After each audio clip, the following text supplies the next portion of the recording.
र जो निर्वाचन समितिमा खटिएर जुन छोटो समयमा पनि अब निर्वाचन हुँदैन भनेर चाहिँ सबैले भनिरहँदाखेरि निर्वाचन सम्पन्न गरेर देखाइदिनु भयो। हाम्रो निर्वाचन समितिलाई पनि धेरै धेरै धन्यवाद दिन चाहन्छु र सम्पूर्ण व्यवसायी साथीहरूलाई फेरि एकचोटि राधे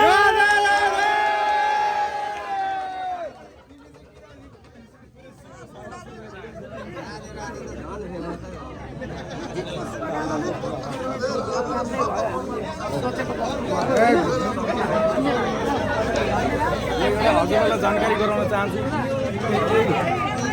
हाम्रो यही आज शुभकामना बधाई दिने कार्यक्रम सँगसँगै हामीले एउटा निर्णय हामीले के गरेका छौँ भनेदेखि हामीले सबै साथीहरूले चाहिँ आफ्नो ठाउँमा चाहिँ धन्यवाद र शुभकामना दिनलाई चाहिँ एक किसिमको र्याली चाहिँ निकाल्नुपर्छ भन्ने कुराहरू साथीभाइहरूसँग आइरहेको अवस्थामा हामीले चाहिँ यसमा कुनै जस्तो चाहिँ विजय जुलुस र्याली निकाल्ने हामीले त्यो अनुसारले गरेका छैनौँ।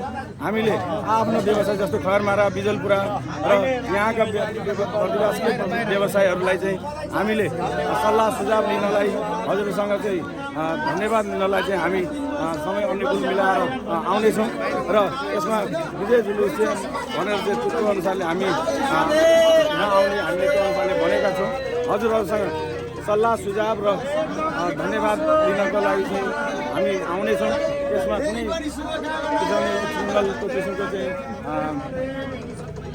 विजय जुन र्याली चाहिँ त्यो अनुसारले निकाल्न नसकेको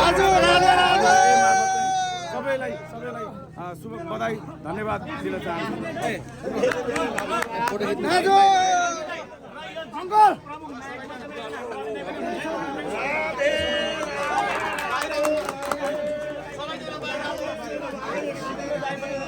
नमस्कार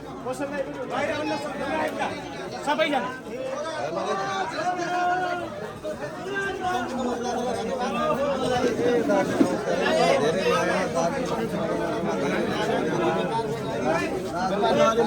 लागि के गर्नुपर्छ भन्ने कुरा हामीसँग रहेको एजेन्डाहरू प्रस्तुत गरी हामीले प्रस्तुत गरेको एजेन्डामा विशेष कार्य गरी सम्पूर्ण मतदातालाई विश्वास दिलाउने भन्ने विश्वास व्यक्त गर्दछु। विशेष धन्यवाद। व्यवसायीजीहरू सबैजनालाई धन्यवाद। साथै यो निर्वाचन गराउनु हुने निर्वाचन आयोग तथा रात दिन नभनी खटिनु हुने सबै पत्रकारज्यूहरू हाम्रो यो खटिनु हुने सबै हाम्रो बर्दिवासवासीहरू लगायत सुरक्षाकर्मीहरू उहाँहरू सबैलाई विशेष धन्यवाद। त्यस्तै हामीलाई आफ्नो अमूल्य मत दिएर यो जिम्मेवारी दिनुभयो उहाँहरूलाई पनि एकदमै धेरै धन्यवाद।